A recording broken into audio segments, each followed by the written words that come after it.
Good morning, good afternoon, good evening, and good night, great Biafrans and lovers of freedom. This is Radio Biafra House Service coming to you through the auspices of Radio Biafra London. My name remains Mazi Chinedu of Olu Province in Biafra land. Today is the third day of August in the year of our Lord 2021. Without wasting time, we shall go directly to the HOD of the indigenous people of Biafra, Mazi Chika Edoziem. Mazi, please welcome. Over to you. The platform is yours. Thank you. Thank you very much, Mazi Jonathan. I hope I'm coming out clear. You are coming out crystal clear. Go on. Good evening, good afternoon, good morning, and good night to you, great Biafrans, wherever you may be, depending on your time zone at this very hour. My name is Mazi Chika Edoziem. I come from Ihe Oma. Ihe Oma is in Biafra land. And by the grace of Elohim, I serve the indigenous people of Biafra in the Directorate of State as the head of Directorate. Biafrans, first of all, let me bring greetings from the leader of this great movement, Onyendu Mazi Nnamdi Kanu, to the IPOB family worldwide. Of course, it is in the public domain that after some usual game of the zoo, our council, the lawyers of the IPOB, were finally granted access to see our leader. And from that visit, he sends his regards to the Biafran family worldwide. And of course, we know that as he told us, that in this struggle that we have embarked upon, he will not disappoint Biafrans. And it is only Biafrans that may disappoint him, but I can assure you that this great family will not disappoint Onyendu Mazi Nnamdi Kanu. It is important that I speak to Biafrans this evening on very, very important issues. The first of which is the ghost town complete lockdown of Biafra land, which will commence on the 9th of this month, August 2021. You know, people have been expressing one view or the other, or one concern or the other. But I want to let people to understand that the Biafran people, the IPOB family worldwide, and those of us in the homeland of Biafra, we are ready to do anything that humanity can do, that is humanly possible, as a sacrifice to ensure that Onyendu, the leader of this movement, is released unconditionally and sooner than later. And our civic action of locking down Biafra land on a weekly basis, once a week, on Mondays, in conjunction with the protests still going on around the world, in addition to our forays in the diplomatic arena, and of course, on the legal battlefield, we are prepared to give anything that can be given. We are prepared to do anything that can be done we are prepared to make the sacrifices that should be made for our leader, Onyendu Mazi Nnamdi, to rejoin us very soon. Therefore, those who are expressing concerns, what they should be focusing on and what they should be directing their energies upon is to join hands with this great family, IPOB worldwide, to make sure that Onyendu is unconditionally released. And to the politicians in Biafra land, the governors especially, those of them that one way or the other has sought. And like I said, if he is not released on or before the 8th of August, our action will continue on all fronts. And I mean on all fronts. That, therefore, I am mobilizing the Biafran family in Biafra land that the 9th of August is a date that we have to meet with history. Now, the second matter that I need to talk about, and which concerns not just the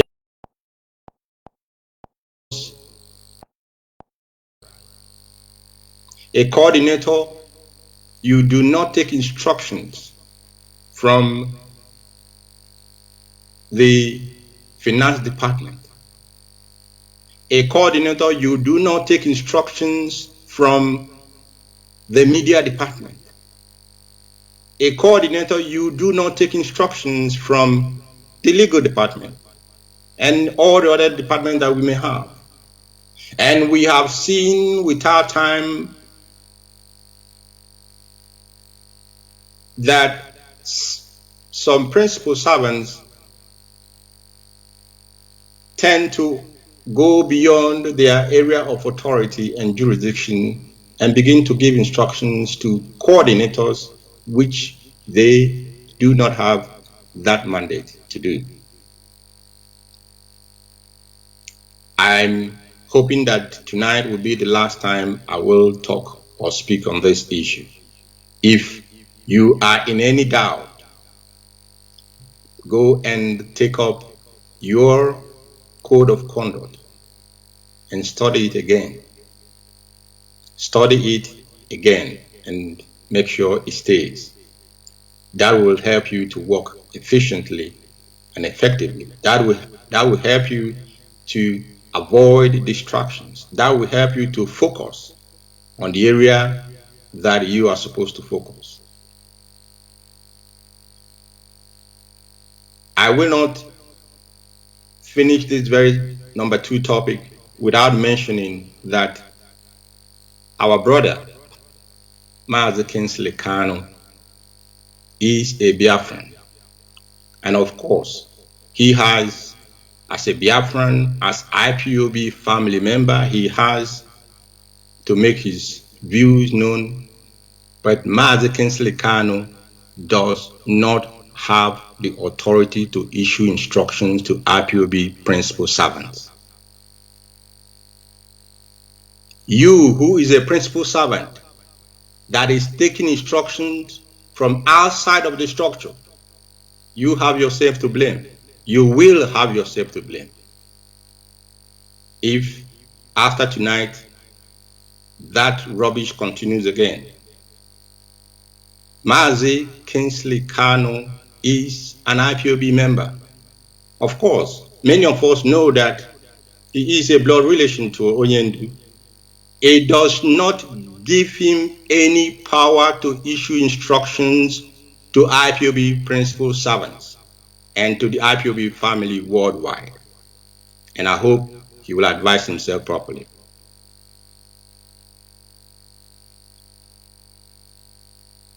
Now, finally, The last matter that I need to speak about here, and I'm asking Biafrans to pay very close attention.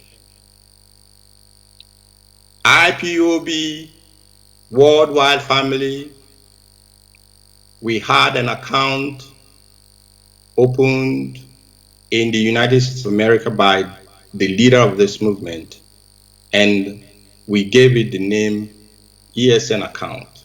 Of course, that's not the name it was read, but we know when we say it is an account for ESN, we know what that means. That simply means that funds raised on behalf of the ESN, contributions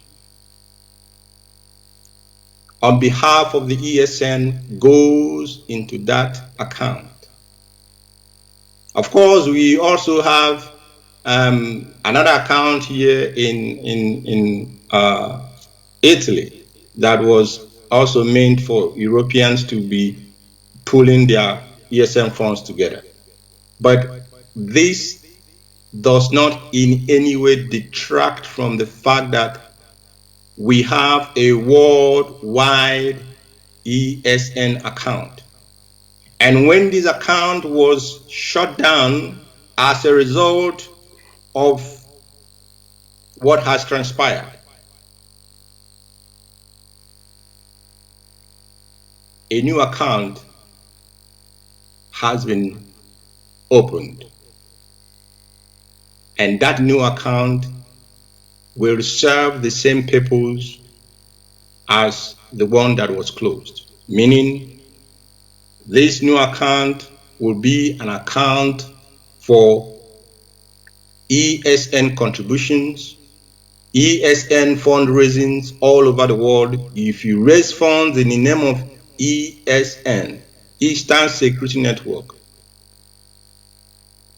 you have to send that money to this new account. I'll give you the name, I'll give you the particulars in a moment. And anybody who wishes or desires to support the ESN that are on the ground, in the bushes, making sure that our forests are safe for our mothers, making sure that our forests are safe for our fathers and our relatives to go and do their usual farm work. This account is there to provide them every logistics that they will require to carry out their functions and duties effectively. Therefore, all the controversy about account must cease tonight. And the new account for ESN goes as follows.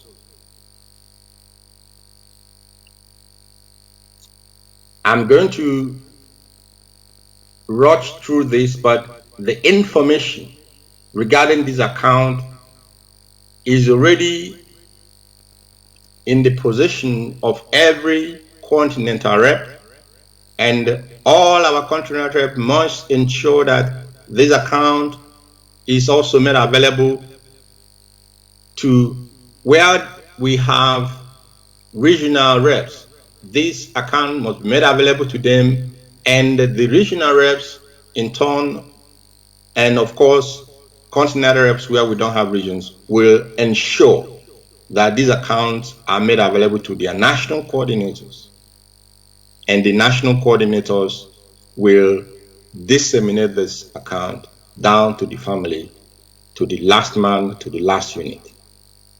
And people can begin from now, from this moment, to pay in their ESN support funds into that account. If you have raised funds and you are holding it for ESN, please, you have the directive this very moment to make sure that that fund is transmitted or transferred into the new ESN account. And the account name is this: Umu Eri Arodi Areli in USA Corporation. Once again, the name of the account is Omueri Arodi Areli in USA Corporation. This account is domiciled with the Bank of America, and the account number goes this way.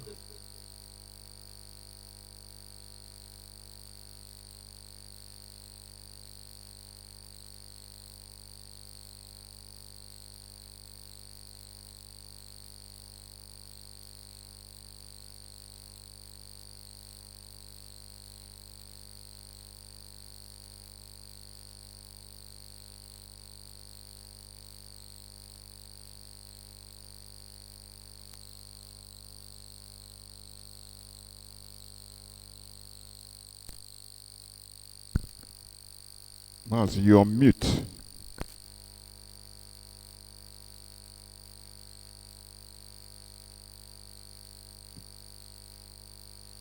I realized I was on mute. I wouldn't know if the account number, please, you mention it. It's from there. Okay. You muted yourself here. Okay, I'm sorry about it. Now the account number, let me repeat it, please. My apologies. 446-048-777-991.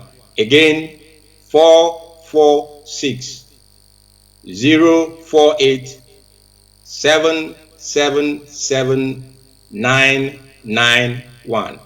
The routing number goes this way: 05-200-1633.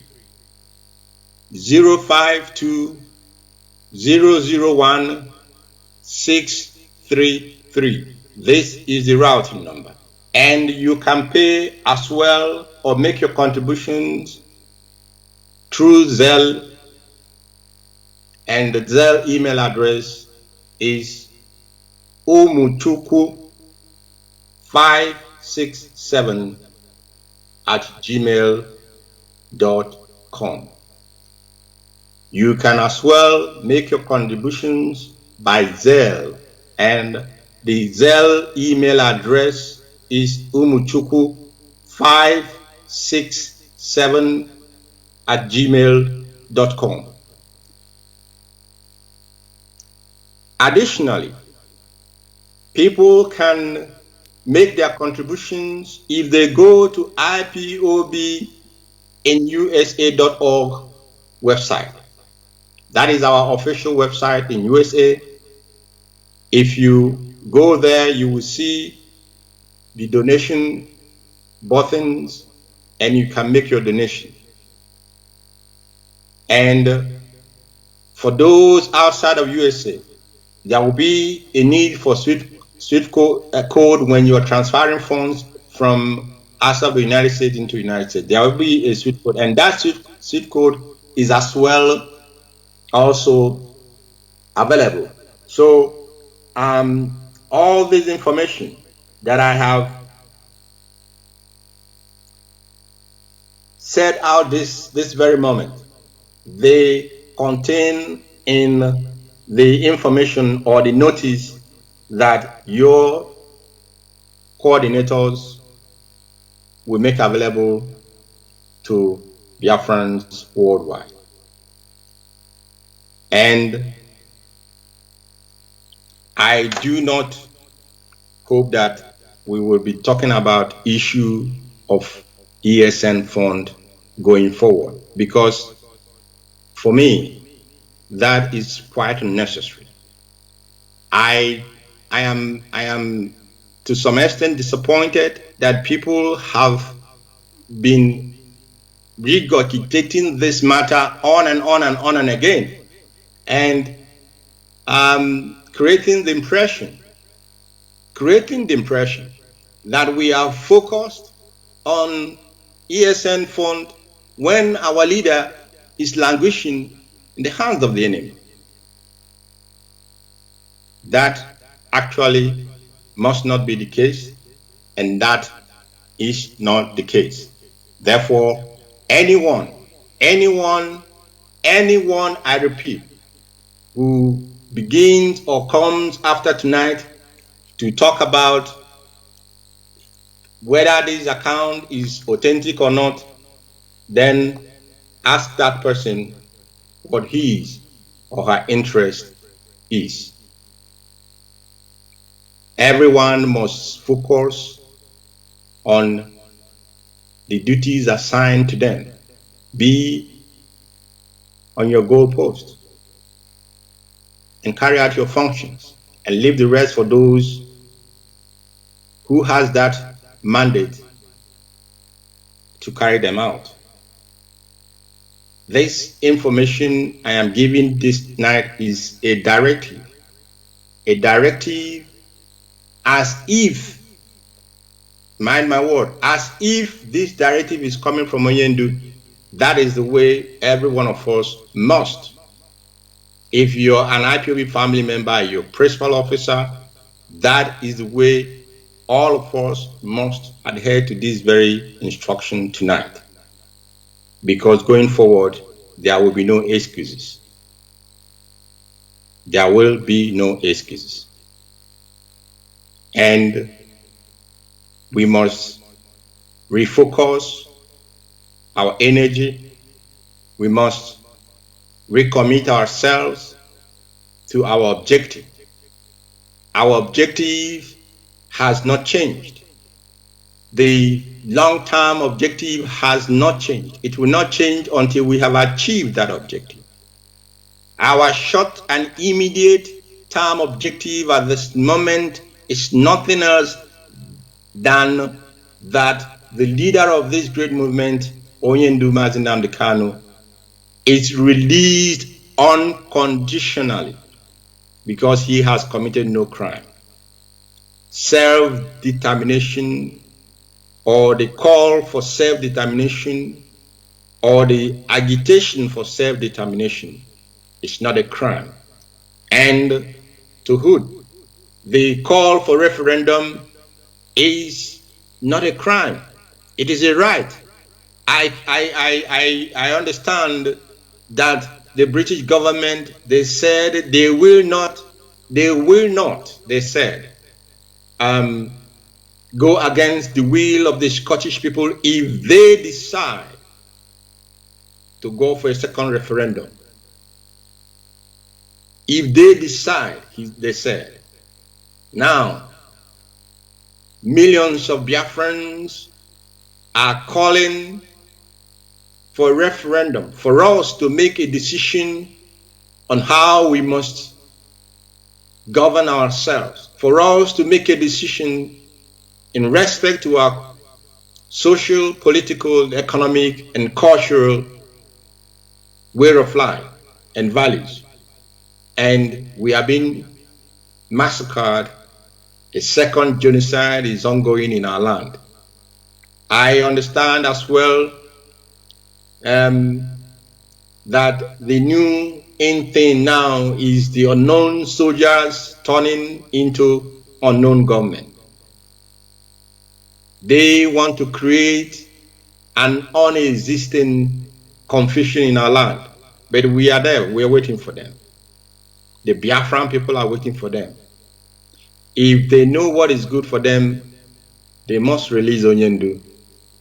If not, our people are getting impatient. We have a right to demand for referendum, and we have the right as well to agitate for self-determination. It is not only an international right that is guaranteed, it is not only a right that is guaranteed by the African Charter on People's Rights,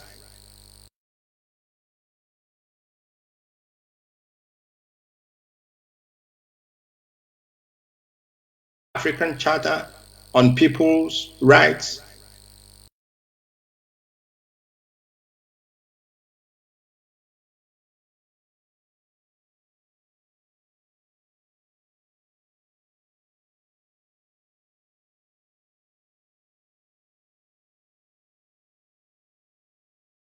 to every indigenous nations or indigenous people.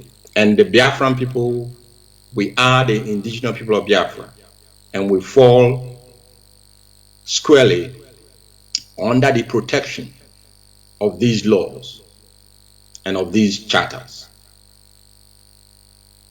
I want to state that if the politicians in Biafra land are thinking, oh, let's take their leader and keep him somewhere, and then use the opportunity to conduct elections, to come and deceive Biafrans again, I want to tell them that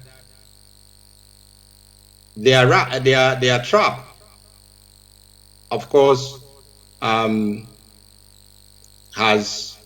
caught something that is not edible. I want to tell them that in Biafra land, if Oyendu does not come out, there shall be no election and no electioneering campaign in Biafra land, and we will start with Anambra State. Quote me, Mazi Chika Edoziem. Today is the 3rd of August, 2021.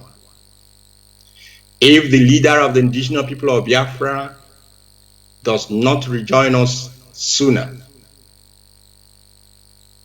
if they think, the politicians think that they want to keep him and have the elections, I say again that they will be disappointed, because very, very big disappointment. I stress to say, because there will be no election in Biafra land. We are not making threats. We are telling you what we're going to do.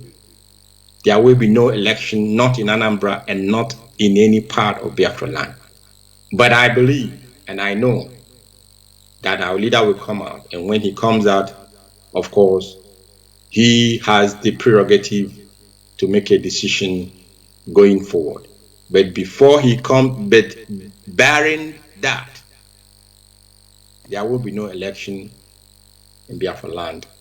And this is from the Directorate of State of the Indigenous People of Biafra, the institution that our leader has put in place to pilot the affairs of this movement until he rejoins us. Let me close by saying that this Biafra we pursue, it is beyond a struggle. This Biafra we pursue is the desire of the Biafran people to return to our ways, or to the ways of our ancestors. It is a Biafra where the children born and yet unborn shall be able to develop their Chukwokike-given talents for the benefit of the Biafran people as well. Therefore, we cannot see the bright future in Biafra. We cannot see the future of our children and decide not to make that to be possible, and decide not to create that environment upon which they will develop their talents and reach their dreams and goals. Into the hand of Chukwu Abiyama, I commend and commit our leader Mazi Chika Edoziem. He, the Alpha, Elohim, the Omega. Chukwu Okike Kadibia Gwonyanyan. In any way that our leader may feel unwell, I ask Chukwu Abiyama to lay his healing hands upon him, to confound our enemies, to confound those who are collaborating with our enemies to subjugate us and to take over our ancestral land. May Chukwu Abịama not allow their plans to work. May he continue to guide, may he continue to envelop, to preserve, to strengthen, to fill Mazi Nnamdi Kanu with his spirit, so that, like he promised and like he said, I will not disappoint you. And my question, and we have seen it, we have seen that he is not disappointing us. He did not disappoint us. In the first time they took him and incarcerated him for 2 years, tortured him, he did not disappoint us when those who kidnapped him urinated and poured it on him. He did not disappoint. He did not abandon Biafra.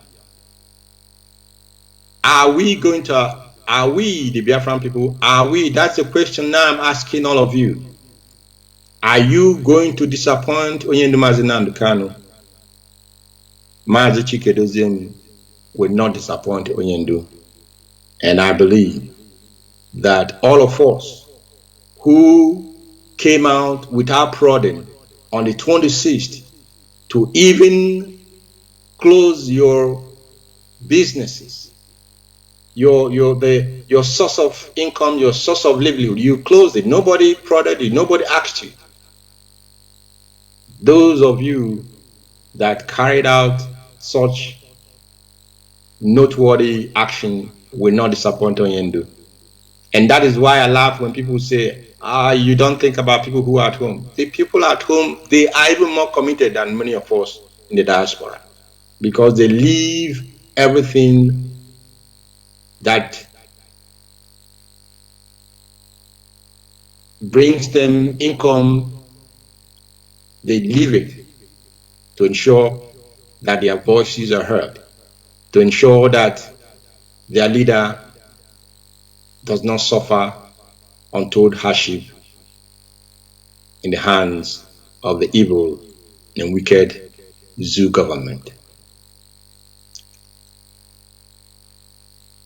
And may all of you as well continue in this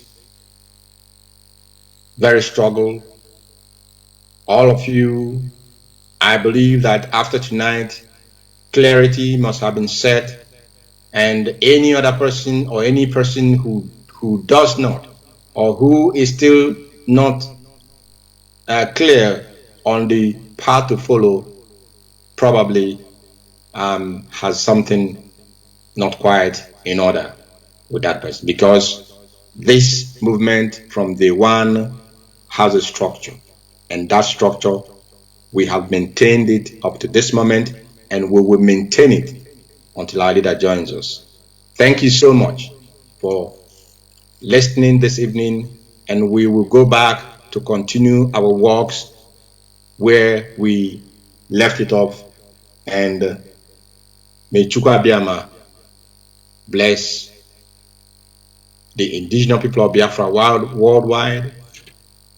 May Chukwu Abịama bless those who support what we are doing. They may not be Biafrans, but they support us. May Chukwu bless them as well. And may Chukwu grant us exceeding victory against all our enemies. In Chukwu Abịama's name, I have prayed. And from here, I want to say good night, great Biafrans.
indivisible. Under Chukwu Okike Abiyama, we are the people of the East.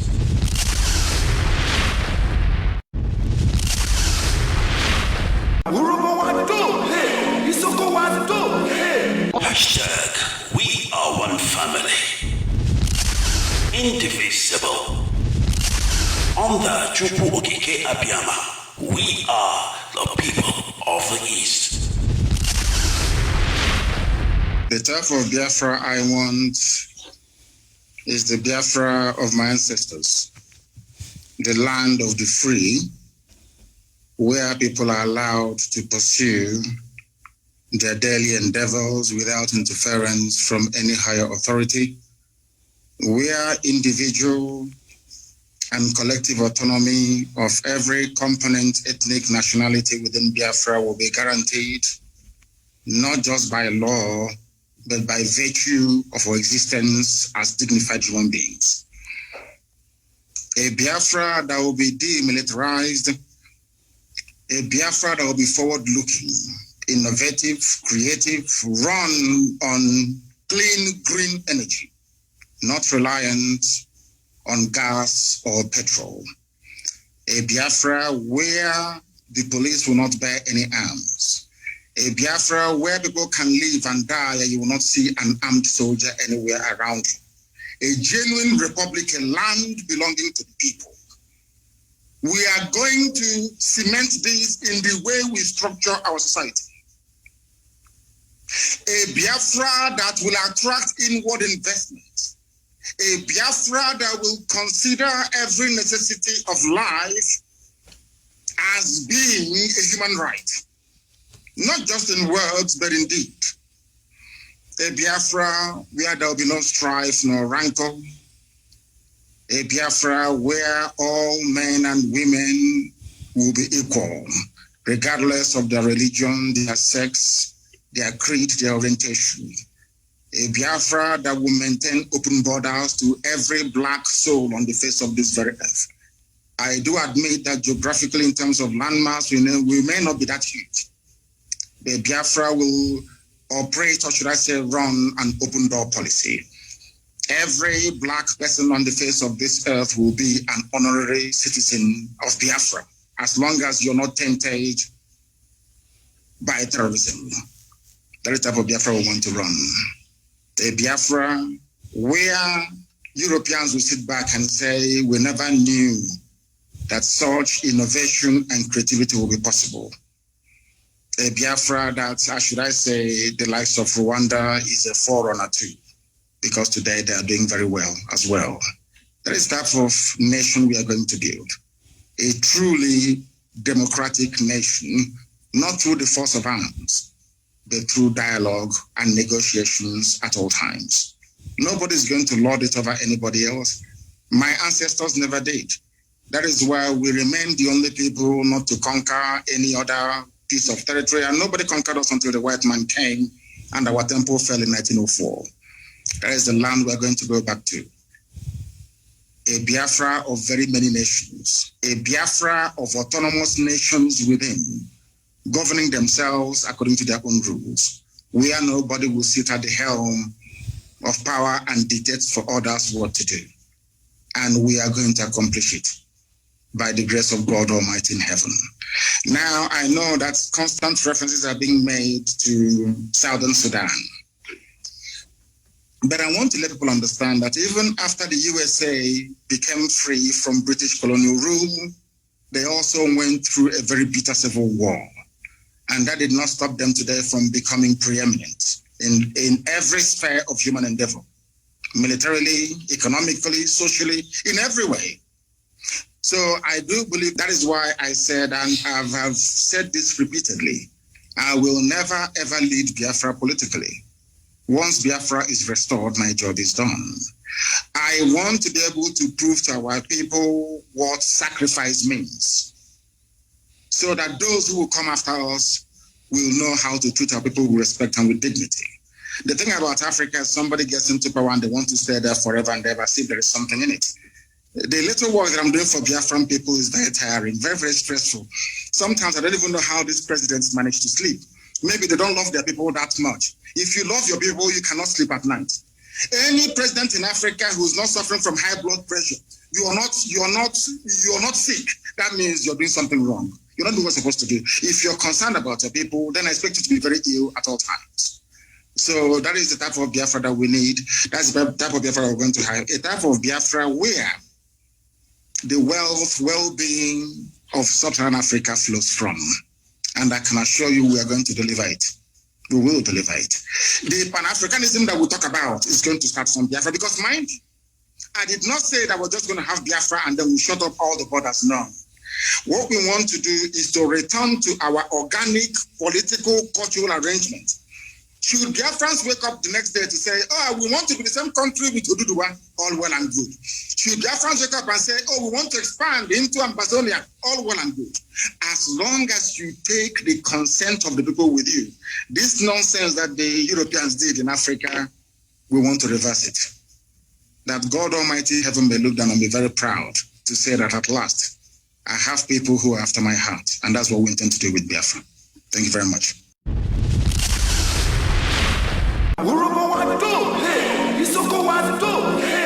Hashtag, we are one family. Indivisible. Under HOD, we are the people of the East.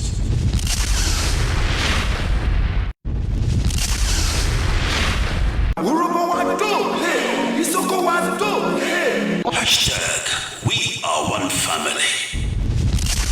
Indivisible. Under HOD, we are the people of the East. The type of Biafra I want is the Biafra of my ancestors, the land of the free, where people are allowed to pursue their daily endeavors without interference from any higher authority, where individual and collective autonomy of every component, ethnic, nationality within Biafra will be guaranteed, not just by law, but by virtue of our existence as dignified human beings. A Biafra that will be demilitarized, a Biafra that will be forward-looking, innovative, creative, run on clean, green energy, not reliant on gas or petrol. A Biafra where the police will not bear any arms. A Biafra where people can live and die and you will not see an armed soldier anywhere around you. A genuine republic, a land belonging to the people. We are going to cement this in the way we structure our society. A Biafra that will attract inward investment. A Biafra that will consider every necessity of life as being a human right. Not just in words, but in deed. A Biafra where there will be no strife nor rancor. A Biafra where all men and women will be equal, regardless of their religion, their sex, their creed, their orientation. A Biafra that will maintain open borders to every black soul on the face of this very earth. I do admit that geographically, in terms of landmass, we may not be that huge. The Biafra will operate, or should I say, run an open door policy. Every black person on the face of this earth will be an honorary citizen of Biafra, as long as you're not tainted by terrorism. That is the type of Biafra we want to run. A Biafra where Europeans will sit back and say, we never knew that such innovation and creativity will be possible. A Biafra that, should I say, the likes of Rwanda is a forerunner to, because today they are doing very well as well. That is the type of nation we are going to build. A truly democratic nation, not through the force of arms, but through dialogue and negotiations at all times. Nobody's going to lord it over anybody else. My ancestors never did. That is why we remain the only people not to conquer any other piece of territory, and nobody conquered us until the white man came and our temple fell in 1904. That is the land we're going to go back to. A Biafra of very many nations, a Biafra of autonomous nations within, governing themselves according to their own rules, where nobody will sit at the helm of power and dictate for others what to do. And we are going to accomplish it by the grace of God Almighty in heaven. Now, I know that constant references are being made to Southern Sudan. But I want to let people understand that even after the USA became free from British colonial rule, they also went through a very bitter civil war. And that did not stop them today from becoming preeminent in every sphere of human endeavor, militarily, economically, socially, in every way. So I do believe that is why I said, and I have said this repeatedly, I will never ever lead Biafra politically. Once Biafra is restored, my job is done. I want to be able to prove to our people what sacrifice means, so that those who will come after us will know how to treat our people with respect and with dignity. The thing about Africa is somebody gets into power and they want to stay there forever and ever, see if there is something in it. The little work that I'm doing for Biafran people is very tiring, very, very stressful. Sometimes I don't even know how these presidents manage to sleep. Maybe they don't love their people that much. If you love your people, you cannot sleep at night. Any president in Africa who is not suffering from high blood pressure, you are not sick. That means you're doing something wrong. You're not doing what you're supposed to do. If you're concerned about your people, then I expect you to be very ill at all times. So that is the type of Biafra that we need. That's the type of Biafra we're going to have. A type of Biafra where the wealth, well-being of Sub-Saharan Africa flows from. And I can assure you we are going to deliver it. We will deliver it. The Pan-Africanism that we talk about is going to start from Biafra, because mind you, I did not say that we're just going to have Biafra and then we shut up all the borders. No. What we want to do is to return to our organic political cultural arrangement. Should Biafrans wake up the next day to say, oh, we want to be the same country with Oduduwa, all well and good. Should Biafrans wake up and say, oh, we want to expand into Ambazonia, all well and good. As long as you take the consent of the people with you, this nonsense that the Europeans did in Africa, we want to reverse it. That God Almighty heaven may look down and be very proud to say that at last, I have people who are after my heart. And that's what we intend to do with Biafra. Thank you very much.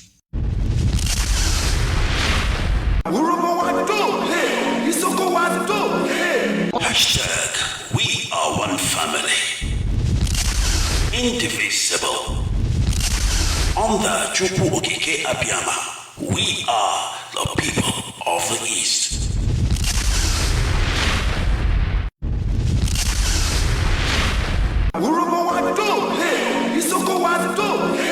Hashtag, we are one family.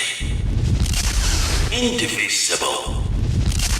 Under Aug2021 Abiyama, we are the people of the East.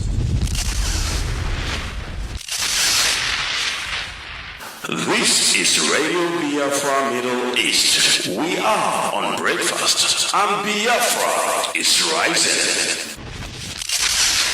Alright, welcome back. Of course, it is to Radio Biafra Middle East, and in this so Biafra is rising. I have to let my guest this morning go, or rather hold off for a minute or so, because I had a very important person who walked into the studio, and it's somebody I cannot just say no to. Somebody I would definitely love to hear from. Somebody Biafrans all around the world would definitely love to hear from. Wherever you are hearing the sound of my voice, it is to Radio Biafra Middle East, and you can be rest assured that Biafra is rising. All right, let's get straight to it. Who do I have here in the studio? Her name is Flair Hassan Nahum. Did I get it right? You did, and very few people in this country do, so thank you very much. Thank you very much. Now, do you want to know who this person is? She is the deputy mayor of Jerusalem. My goodness me. Foreign relations. Yes. I am honored. I'm honored to be here. I love the work that you do, and you represent a very important community. Thank you very much. This is an interview that I will probably schedule for a year to get, you know. I'll come back. I probably won't even get it. But my goodness me, I am so blessed, you know, to be speaking to you this morning. So tell me a bit about you. Go ahead. So I wasn't born in this country. I was born in Gibraltar, which is a British colony in southern Spain. I can hear the accent. And yeah, it's a colonial accent, right? My mother is actually from Morocco, and I grew up in a Sephardi Jewish family. When I was 18, I went to England to study. I'm a lawyer by profession. Wow. And then 18 years ago, my husband and I decided that we wanted to come and live in Israel. I'm very excited about the fact that we have our own country after 2,000 years, that we have self-determination as Jewish people. And this was very important to me, and I'm very proud that my 4 children were born here, and they're born Israel. Absolutely. So you are a lawyer. I'm a lawyer. And that is my don't passion. don't hold it against me. No, it's my passion. I'm a third-year student, University Where? of South Africa. Amazing. I'm doing LLB law. That's great. I have an 2 years to LLB. go. You have an LLB? I do. I have an LLB because I studied in London. My goodness me. I did law and I worked in it for a couple of years, and I didn't want to continue. Okay. But I will say something about being a lawyer. First of all, it trains you to think in a certain way. Absolutely. And the second thing, it opens many, many doors in any job you want. Absolutely. Because people automatically assume that when you're a lawyer, you're smart. Absolutely. Not all lawyers really. are smart. You consult. But in our case, it's You true. consult. You know what they say about lawyer, what they tell us? They say it's not the best lawyer that wins the case. It's the one that consults the statutes, the law books before you go to your case. It's the That's people one that know wins. the sources. Absolutely. And they know how to build an argument. You also have to know how to build an argument. You're right. And that's what trained me to be a politician. The law gave me that discipline of building an argument. I can imagine you arguing there in the Knesset. I argue in the Jerusalem City Council a lot. All right. So you are a deputy mayor of Jerusalem. Yes. So tell me, what is your work? Well, my work involves a number of things. Jerusalem, as you know, is not just the capital city of the State of Israel, but it's kind of the center of the world. Absolutely. Center of the religious world, center of the Jewish world. So I feel very privileged to be in that position. So my position involves a number of things: diplomatic ties with other cities around the world, philanthropy coming into the capital, making sure that it's strategic for the good of the city. It also involves work in tourism. I would love to be able to do a tourist campaign in your countries, in Biafra, so to get Absolutely. people to come. I'm glad you mentioned the name. We don't get people talk Biafra. Did you hear how she said? Let me hear you say it again. Biafra. There you go. So I want the Biafrans to come and experience Jerusalem. I do tourism, and also now I'm taking on a new role as developing employment and quality employment in the city, because we have a lot of very underprivileged population groups that need better employment opportunities. And this is another thing that I'm trying to do with different companies around the world, to come and open up businesses in Jerusalem. All right, tell me, what do you know about Biafra? You know, when I was little, I remember hearing about the conflict, and I remember my parents telling me about the terrible genocide going on in Biafra and about the children of Biafra. And since then, I understand that there's an identity that's kind of been swallowed up to a bigger country.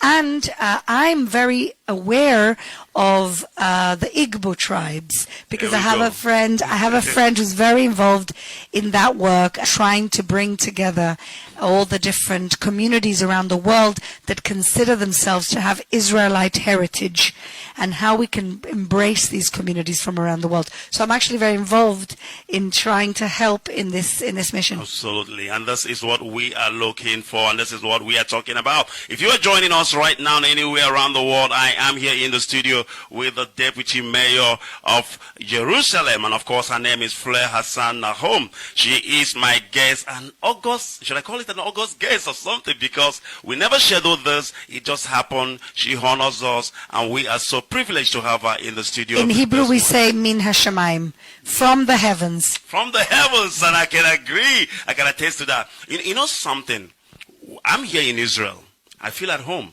You know, I feel attached to Israel because of the history. There are things that we do as Biafrans that sometimes we don't know where it came from.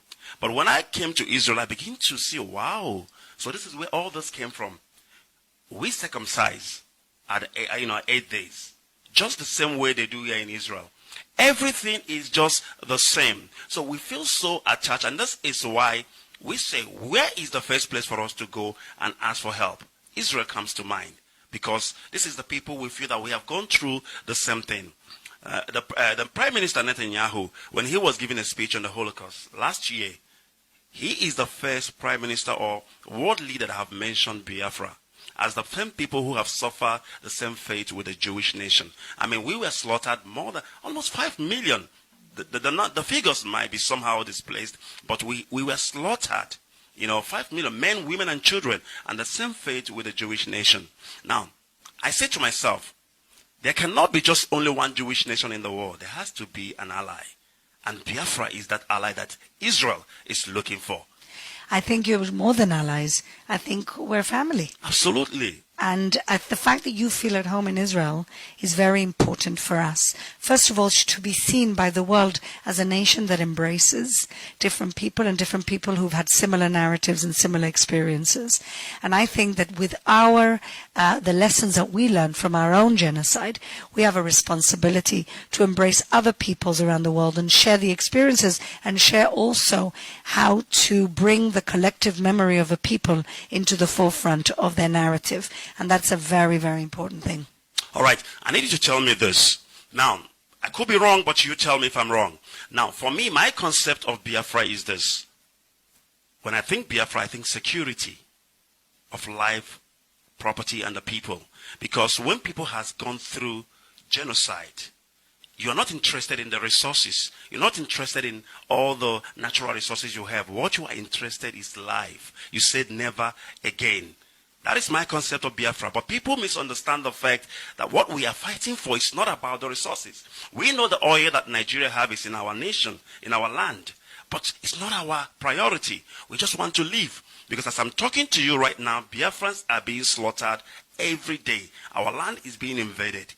And I believe that the best way we can protect lives and property in Biafra is to have a boundary. To say, this is where it stops. If you cross over here, then now this is aggression. What is your take on that? I'm not well learned about your conflict to give an opinion. But look, in life, the most important thing is basic needs. And basic needs is security and food and the feeling of being secure. I believe that every nation deserves self-determination. Absolutely. And I believe every nation or every people deserves security and well-being. And so any nation that seeks that is a friend of Israel. I believe that every nation deserves self-determination, including the Palestinians. I just think that they've had terrible, terrible leadership that has not allowed them to get to where they should have been.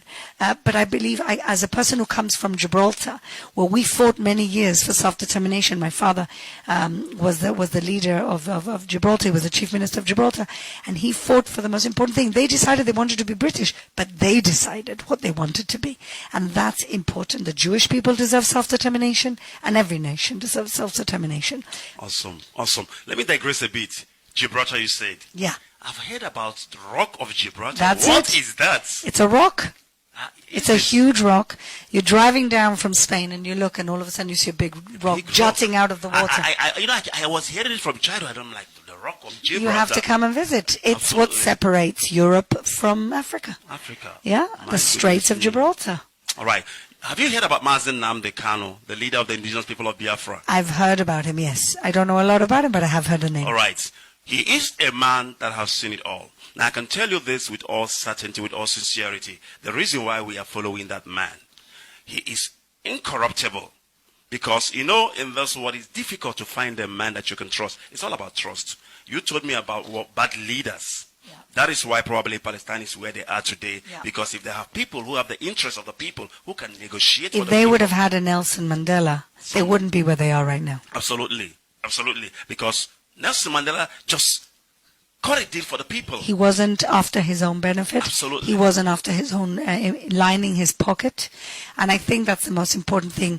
A good leader has to have integrity. That's really the most important thing, and integrity means honesty, and it means that you're there for the people. It's very easy for leaders to be corrupted, but the great leaders are incorruptible. So I'm very happy that you guys have the privilege to have a leader which is incorruptible. We have a leader that is so incorruptible, but we are so, we are, I don't know how to put it. Every day we cry for him because he has gone through a lot. I can imagine. They came to kill him. I'm talking about soldiers. he has to flee for his life. Of course. His father's home, he's a prince. His father is a king. The home was destroyed and everything. Where is he now? He's in the UK because he's also a British citizen. Yeah, like and me. Also, I'm also British. he's also a British citizen. Tell him to come to Israel. He's been here. Here was his first I stop. know, I heard. He has to come here first. He should come. I'll tell him that he's invited to come to Jerusalem, and I'll give him my own personal private tour of Jerusalem when he comes next time. Absolutely. And I'm going to tell him that. You can bet on it. So, what will you tell Biafrans because they are crying for peace? In our own case, we are the most peaceful organization, the indigenous people of Biafra. We've never picked up arms. We've never fought anybody. All we do is carry our flag and say, we want to be on our own, period. I think peace comes first and foremost from the grassroots. You know, politicians can sign any agreement in the world, but if people, neighbors, can't get along or don't have peace in their day-to-day, then it doesn't really mean anything. Absolutely. So I think the best thing that can be done is the stuff that we do in Jerusalem with the Arab residents of the city. Try and create grassroots activities for economic prosperity, economic development, and shared society. If you can do that, peace will be a byproduct of good neighborly